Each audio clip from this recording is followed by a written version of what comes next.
যে যেই দেশের দালাল সে সেই দেশে গিয়ে আশ্রয় নেয়, পালায়।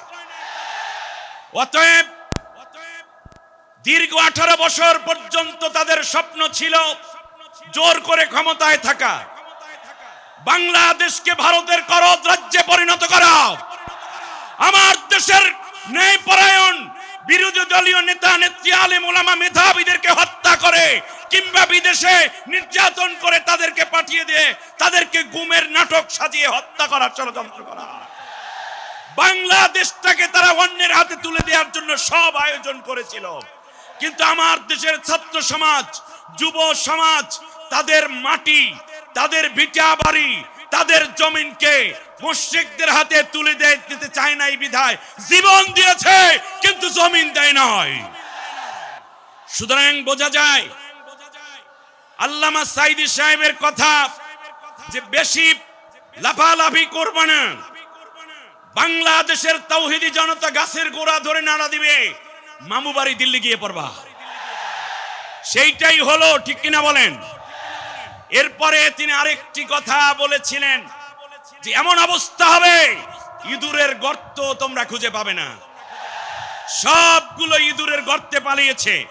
বিশ্বের ইতিহাসে এমন নাই পুরো সরকার পালাইয়া যায়, তার কারণ চোরেরা পালিয়ে যায়, গৃহস্থ কোনোদিন পালায় না। ঠিক কিনা বলেন? এখন আবার শুনি বলে, আবার শুনি, একটু থামেন প্লিজ, আমার সময় কম দিছে, আমার সময় কম, প্লিজ।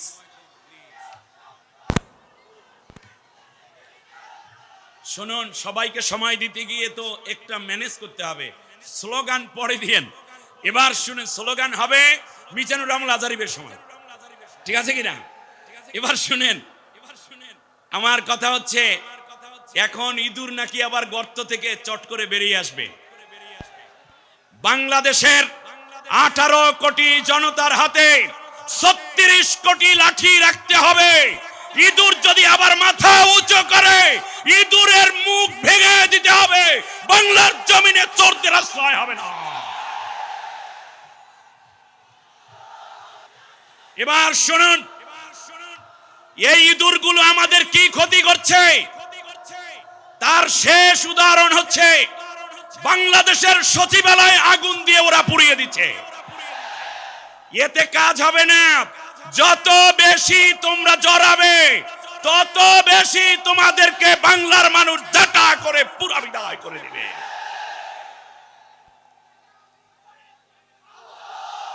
শুধু একটা কথা বলতে চাই আমি, শুনুন মুসলিম ভাইয়েরা, প্রিয় কোরআনের সাথীরা, আমরা যখন হজ করতে যাই, শুনেন, হজ যখন করতে যাই তখন জামারাতে আমরা পাথর নিক্ষেপ করি। হ্যাঁ, প্রথম দিন কোনটার গায়ে পাথর মারি? বড়টার গায়ে পাথর মেরে হাজী সাহেবানরা কোরবানি করে তারপরে অলরেডি ইহরাম খুলে ফেলেন। পরের দিন সকাল থেকে শুরু হয় ছোট মেজো বড়, তারপরে আবার ছোট বড় মেজো। সুতরাং এখন বড়রে সাইজ করা হচ্ছে। এলাকায় যদি কেউ উৎপাত করেন, নতুন করে সন্ত্রাসী চেহারা বের করেন, তাহলে দ্বিতীয় ধাপে কিন্তু ছোটটা থেকে বড় পর্যন্ত শুরু হবে। 18 বছরের নির্যাতন মানুষ বলে যায় নাই। সম্মানিত ভাইরা, এবারে আমরা বিসমিল্লাহ পড়ি। পরম করুণাময় অসীম দয়ালু আল্লাহর নামে শুরু করছি, সবাই পড়েন। ইযা জাআ নাসরুল্লাহি ওয়াল ফাতহ ওয়া রাআইতান নাসা ইয়াদখুলুনা ফি দীনিল্লাহি আফওয়াজা ফাসাব্বিহ বিহামদি রাব্বিকা ওয়াস্তাগফির ইন্নাহু কানা তাওয়াবা। আমানতু বিল্লাহ। যখন দেখবে আল্লাহর পক্ষ থেকে সাহায্য এবং বিজয় এসে গেছে, দলে দলে মানুষ ইসলামে প্রবেশ করা শুরু করে দিয়েছে, তখন তুমি আল্লাহর প্রশংসা সহকারে তার কাছে প্রার্থনা করবে, তোমার জাতির জন্য, উম্মাতের জন্য ক্ষমা প্রার্থী হবে। কারণ আল্লাহ রাব্বুল আলামিন পরম ক্ষমাবান এবং তিনি মানুষের তওবা কবুলকারী। সূরার নাম সূরা নসর, মদিনায় অবতীর্ণ সূরায় তিনটি আয়াত এবং একটি রুকু রয়েছে। সম্মানিত ভাইয়েরা, দীর্ঘ পথ পাড়ি দিয়ে রাসূল সাল্লাল্লাহু আলাইহি ওয়াসাল্লাম যখন মক্কা বিজয় করে ফেললেন, 10ম হিজরিতে যখন রাসূল সাল্লাল্লাহু আলাইহি ওয়াসাল্লাম জীবনের শেষ হজ সম্পন্ন করে আরাফার ময়দান থেকে মদিনায় ফিরতেছিলেন, তখন আল্লাহ রাব্বুল আলামিন এই সূরাটি নাজিল করে আল্লাহ রাসূল সাল্লাল্লাহু আলাইহি ওয়াসাল্লামকে আল্লাহ তাআলা ইসলামের বিজয়ের স্বীকৃতি দান করলেন। সুবহানাল্লাহ। কিন্তু বিজয় শুধু বিজয় নয়, কান খাড়া করে আজকের ঐতিহাসিক বাংলাদেশের শ্রেষ্ঠতম সর্ববৃহৎ কোরআনের এই মাহফিল থেকে আমাদেরকে কথাগুলো বুঝে নেওয়া দরকার। বিজয় যখন আসে তখন পরাজিত শক্তি হিংসা বিদ্বেষ এবং তাদের মর্মজ্বালা অন্তর জ্বালায় পুড়ে ছাই হওয়া শুরু করে দেয়। তখন তারা শুরু করে বিজয়ের বিপরীতে আবার নতুন করে ষড়যন্ত্র করতে, ঠিক না বলেন? আল্লাহ রাব্বুল আলামিন বলেন, লা ইয়াদুররুকুম কাইদুহুম শাইয়া, তাদের কোনো ষড়যন্ত্র তোমাদের কোনো ক্ষতি করতে পারবে না। ইল্লা আদা, তবে কিছু কষ্ট দিতে পারবে। এই ইতিহাস শুনুন, এই পৃথিবীতে যখন কোনো সরকার এইভাবে পালিয়ে যায়, অত্যাচার করে শেষ হয়ে যায়, তখন তাদের শেষ পরিণতির জন্য ফিরে আসতে 100 বছর অপেক্ষা করা লাগে। কত বছর? অতএব আপনাদেরকেও 100 বছর অপেক্ষা করা লাগবে। এই 100 বছর কি করবেন সেই চিন্তা করেন। আমার বন্ধুগণ, আল্লাহ রাব্বুল আলামিন এখানে বলেছেন, বিজয় যখন আসবে তখন তোমরা তাসবিহ পড়বা, ফাসাব্বিহ, তাসবিহ পড়বে।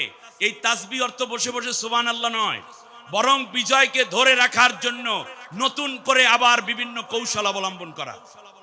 আমার কথা বুঝে আসছে আপনাদের? ইন্নাকা ফিন নাহারি সাবহান তাওয়িলা, সেখান থেকে ফাসাব্বি, হে রাসূল আপনার উপরে যখন আমি বিজয় দান করলাম তখন আপনি আরো বেশি অ্যাক্টিভ হয়ে ওঠেন, আরো বেশি সচেতন হয়ে উঠেন, আরো বেশি আপনার ঘুমকে কমিয়ে দিন, আপনার উম্মতকে আপনার সাহাবীদের ঘুম আরো কমিয়ে দিতে বলুন।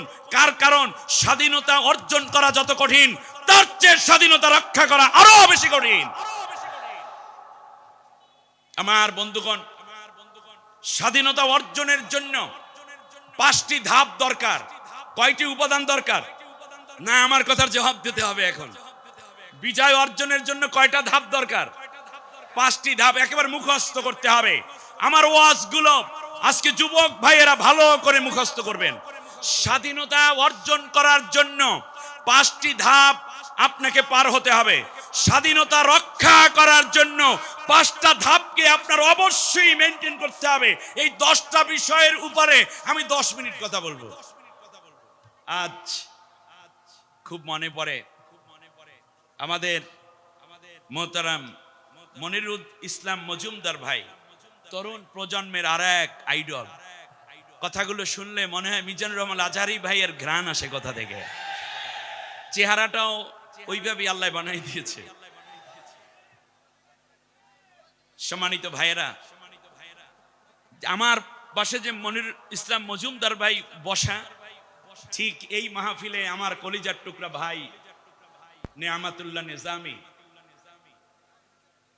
ওকে আমি পেয়েছি একেবারে আরো কাঁচা থেকে, বিগত প্রায় 10 বছরের সম্পর্ক। ছোট ছোট করে আজ এ পর্যন্ত তার উচ্চতায় নিয়ে যাওয়ার জন্য আল্লাহ তাআলার দয়া এবং আপনাদের অনেকের দোয়া আছে, তার মধ্যে আমার দোয়াও আছে। মজুমদার ভাই যেই চেয়ারটায় বসায়, এই চেয়ারটায় বসতেন আমাদের সকলের শ্রদ্ধা ভাজন আমাদের নেয়ামাতুল্লাহ নিজামীর সম্মানিত পিতা মরহুম মাওলানা শহীদুল্লাহ সাহেব। কি এক চমৎকার মানুষ!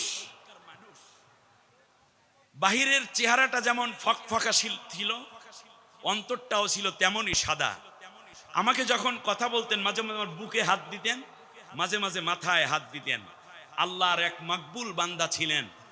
আজ এই লাখো জনতার মাহফিল থেকে আপনারা অনেকে মুসাফির, আমিও মুসাফির, আমরা সবাই একবার দোয়া করি, বলেন আল্লাহ, সবাই বলেন আল্লাহ তুমি মাওলানা শহীদুল্লাহ সাহেবকে মাফ করে জান্নাতুল ফেরদাউস নসিব করে দাও, আমাদের আব্বা আম্মাদেরকেও মাফ করে দাও, অত্র এলাকার মুরব্বীদেরকে মাফ করে দাও।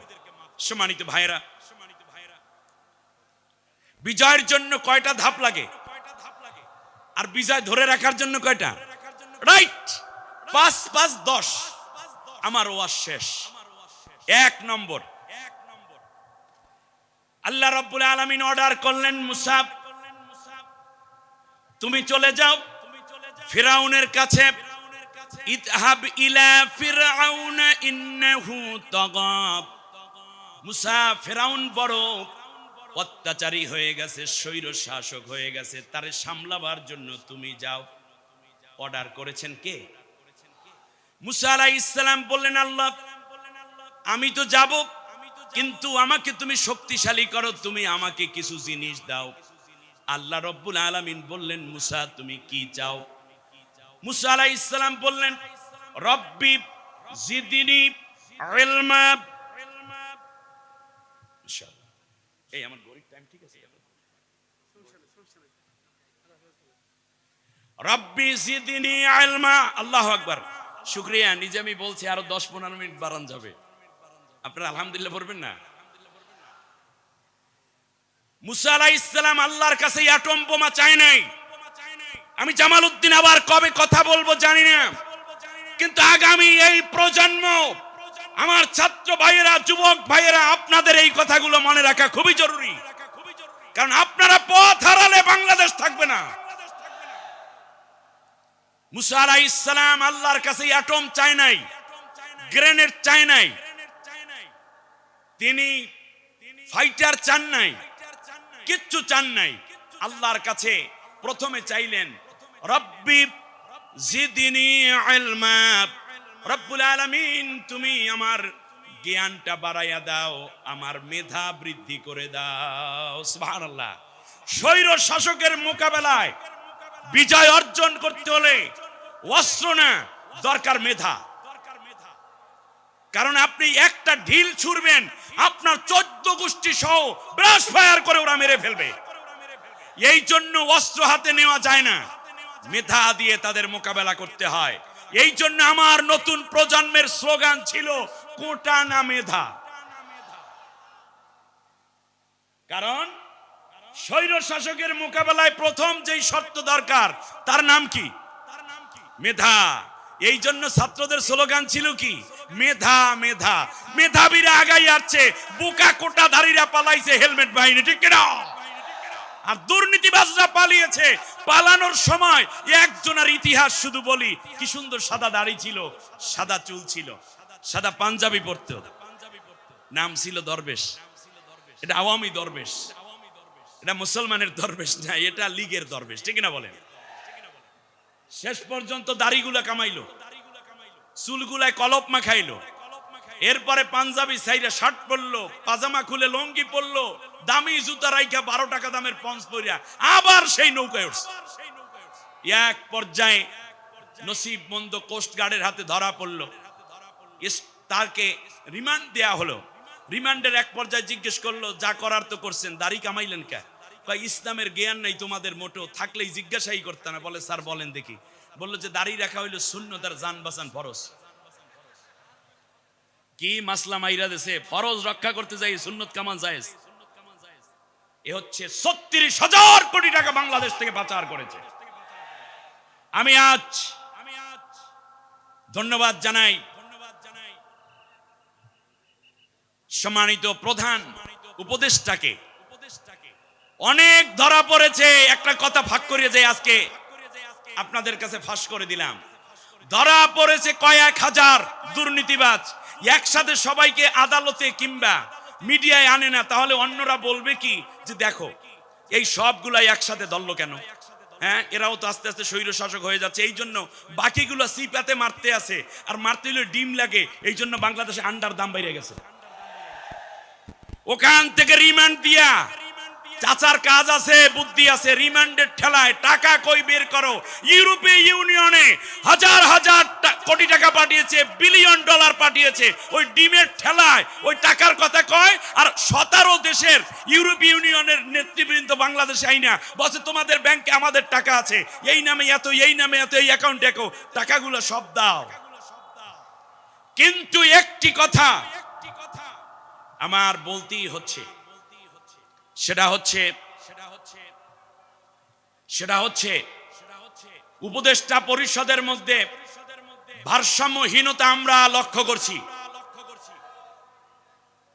আপনারা খেয়াল করেছেন কিনা, বেশিরভাগ বামপন্থীদেরকে নেওয়ার একটা হিড়িক পড়ে যাচ্ছে, যেটা বাংলাদেশের বিপ্লব আন্দোলন, বাংলাদেশের তাজিব তামাদ্দুন এবং মানুষের ঈমান আকীদা আকাঙ্ক্ষার সাথে মিলে না। আসিফ মাহতাব নামের বাংলাদেশের ব্র্যাক ইউনিভার্সিটির একজন লেকচারার, যিনি সর্বপ্রথম ছাত্রদের পক্ষে শিক্ষক হয়ে অভিভাবকের মতো বুকে গুলির ঝুঁকি নিয়েও দাঁড়িয়েছিল রাস্তায়, ঠিক কিনা বলেন? আমরা আসিফ মাহতাব স্যারকে উপদেষ্টা পরিষদে নেওয়ার জন্য দাবি করছি। এটা আমাদের বাংলাদেশের মানুষের দাবি, আলেমদের দাবি। আপনারা কি এই দাবির সাথে একমত? আমার ভাইয়েরা, একটা নাম আমরা প্রস্তাব করলাম সমস্ত মানুষের পক্ষ থেকে, তাহলে বোঝা যায় সর্বপ্রথম যেই জিনিস দরকার ফিরাউনের মতো স্বৈর শাসকের মোকাবেলা করতে, আর লেডি ফিরাউনদের প্রথম দরকার কি? এক নম্বরে কি দরকার? মেধাবীরা এক হয়ে গেল, বিজয় আসলো। সুবহানাল্লাহ বলেন। শুধু মেধা হলে হবে না। মুসা আলাইহিস সালাম আরেকটু সামনে গিয়ে 5 জিনিসের আরেক জিনিস চাইয়া বললেন। বলল রব্বুল আলামিন, আল্লাহ তাআলা, শুধু মেধা হলে স্বৈর শাসককে পরাজিত করা যায় না, তুমি আমাকে সাহস দাও। কারণ আপনি ঠান্ডা মাথায় অনেক জ্ঞানের কথা বলবেন আর স্বৈর শাসক ক্ষমতা ছেড়ে দেবে, এই চিন্তা করা ভুল। তার কারণ এখানে সাহসের দরকার, সাহসী ছাড়া কোনোদিনও স্বৈর শাসককে পরাজিত করা যায় না। আমার দেশের ছাত্র সমাজ, তরুণরা সেই সাহস দেখিয়েছে। মুসা আলাইহিস সালাম বলেন, আল্লাহ রব্বিশরাহ লি সাদরি ওয়া ইয়াসসির লি আমরি ওয়াহলুল উকদাতাম মিন লিসানি ইয়াফকাহু কওলি। সুবহানাল্লাহ। দ্বিতীয়বারে কি লাগে বলেন তো দেখি? সাহস। জোরে বলেন, কি লাগে? আল্লাহর নবীর সাহস ছিল না, ভীতু ছিলেন তিনি? প্রচন্ড সাহসী ছিলেন। আল্লাহ নিজে বলছেন, নবী মুসা আমার কাছে সাহস চেয়ে নিয়েছে, আর তোমার ব্যাপারে আমার বক্তব্য হলো আলাম নাশরাহ লাকা সাদরাক, আমি কি তোমার বক্ষের মধ্যে প্রচন্ড সাহস দিয়ে ভরপুর করে দেই নাই? মুসা আলাইহিস সালাম সাহস চান, আর আল্লাহর নবী সাহস চাওয়ার আগেই আল্লাহ সাহস দিয়ে দেন। অতএব বিপ্লবের জন্য দ্বিতীয় শর্ত কি? সাহস। আপনাদের সাহস আছে? কথা বলে না, দূর। সাহস আছে? যারা সাহসী তারা একটু হাত উঁচু করেন তো দেখি। মাশাআল্লাহ, আলহামদুলিল্লাহ। এই সাহসীরাই বাংলাদেশকে রক্ষা করবে ইনশাআল্লাহ। হযরতে মুসা আলাইহিস সালামের উপরে যখন যুবকরা ঈমান আনলো, সাথে সাথে ফিরাউন একটা ভয় দেখালো। ক্বালা আমানতুম ক্বাবলা আযানা লাকুম, তোমরা 9 জন যুবক ঈমান এনেছো আমার অনুমতি ছাড়াই কি ঈমান আনলা? এর মানে ফিরাউনের রাষ্ট্রে বিরোধী দল করতে হলে তার অনুমতি নিয়ে করা লাগতো, যেমন আমার দেশে জাপা, ঠিক কিনা বলেন? মানে ওনার কথাই উনি চলে, এই হলো বিরোধী দল।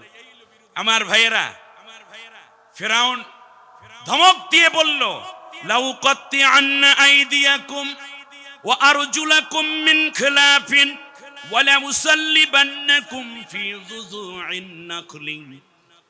তোমাদের যা করব শোনো, বিপরীত দিক থেকে তোমাদের হাত পা কেটে ফেলবো, আর তোমাদেরকে গলার মধ্যে রশি পরাইয়া, খেজুর গাছের রশি পরাইয়া, খেজুর পাতার রশি পরাইয়া তোমাদেরকে ফাঁসি দেব। এই কথা যখন বলল, হাত কাটবে, পাও কাটবে, ফাঁসি দেবে, এই জন্য যুবকরা সবাই বলছে, না না ওস্তাদ, কোন দিন আর আমরা আর মুসলমান থাকবো না, আমরা ঈমান প্রত্যাহার করলাম। এই কথা বলেছে? কথা বলেন, বলেছে? বলে নাই। বরং যুবকরা বলেছে যে যদি শুধু হাত পা বিপরীত দিক থেকে দেওয়া এবং ফাঁসি নয়, বরং মাথার চুল থেকে পায়ের তালু পর্যন্ত যদি কেটে কেটে টুকরা টুকরাও করো ফেরাউন, তারপরেও আমরা ঈমান ত্যাগ করে কোনোদিন তোমার দলে যাব না। একবার যেহেতু আল্লাহর কালেমা পড়েছি, জীবনের শেষ মুহূর্ত পর্যন্ত কালেমার উপর থেকে ইন্তেকাল হতে চাই। সুবহানাল্লাহ। আমার যুবকদের স্লোগান শুনলেই তো মাথা নষ্ট। কি কয়?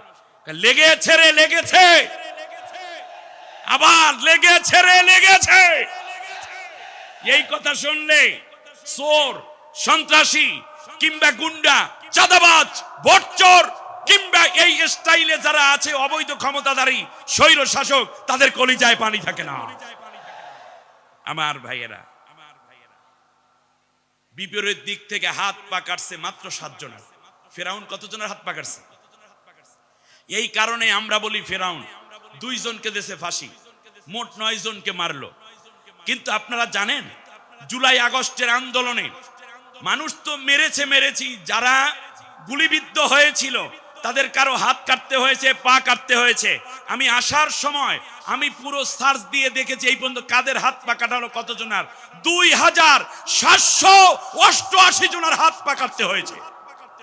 ভিতরে গুলি থাকার কারণে, বুলেট থাকার কারণে 7 জনের হাত পা কাটার কারণে যদি ফেরাউন হয়, তাহলে যে 2788 জনের হাত পা কাটলো সে কত বড় লেডি ফেরাউন। ওনাকে আবার বাংলাদেশে আসবে, বাংলার মানুষ পূর্ণ সিদ্ধান্ত নিয়ে রেখেছে। কত বড় ফেরাউন আমার ভাইয়েরা। তাহলে সাহস দরকার, আমাদের সাহস আছে নাকি? তৃতীয় কি দরকার শোনেন।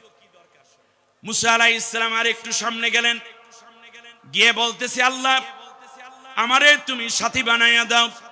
আখি হারুন হুয়া আফসাহু মিন্নি লিসানা। আল্লাহ গো, আমার ভাই হারুন আমার চাইতে বড় ভালো বক্তা। সুবহানাল্লাহ। কি বক্তা? ভালো বক্তা। এবং রেদান আইয়ু সাদ্দিকুনি, এবং সে আমাকে সত্যায়ন করবে এবং আমাকে সাহায্য করবে। এবারে আপনারা বলেন দেখি, খুব ভালো করে ঠান্ডা মাথায়, তাফসীর মাহফিল, মূল পরিবেশ কখনোই নষ্ট করবেন না, কান খাড়া করে শুনুন। তৃতীয়বারে মুসা আলাইহিস সালাম আল্লাহর কাছে কি চাইলেন? চাইলেন আরো কিছু লোককে জড়ো করতে। পাশে ছিলেন ভাই, এই জন্য তার ভাইয়ের কথাই তিনি বললেন। তাহলে বোঝা যায় একা একা কোনোদিনও স্বৈর শাসকের মোকাবেলা করা যায় না, সাথে আরো কিছু দল এবং মতের লোককে অ্যাক্ট করতে হয়, জোট করতে হয়। আপনারা বলেন আমার দেশে ছাত্র বিপ্লব যে হয়েছে একা একা নাকি জোট সহকারে? তাহলে বোঝা যায় জোটবদ্ধ না হলে স্বৈর শাসকের পরাজিত করা সম্ভব নয়। গেল তাই জোট। কিন্তু আল্লাহ রাব্বুল আলামিন বললেন, মুসারে তোমার ভাইকে তোমার সাথে দিয়ে দিলাম, তুমি প্রশংসা করলা, আমি তাকে একটা উপাধি দিয়ে দিলাম, তুমি হইলা রসুল, তোমার ভাইকে নবুয়তের মর্যাদা দিয়ে তোমার সাথী বানাই দিলাম। তাহলে বোঝা যায় যারা আল্লাহর পথে কথা বলে, কোরআনের দাওয়াত দেয়, একামতে দিন বোঝেন, তাদের পিছনে অনেক কিছু প্রশ্ন এবং অনেক ঝামেলা না রেখে আল্লাহ নিজেই বললেন যে যাক, তোমার ভাইকে আমি একটা পদ পদবি উন্নত মানের দিলাম, নবুয়তের মর্যাদা দিয়ে দিলাম। অতএব কোরআনের কথা যারা বলে তাদের পেছনে অনেক বেশি বেশি দাওয়াতি কাজ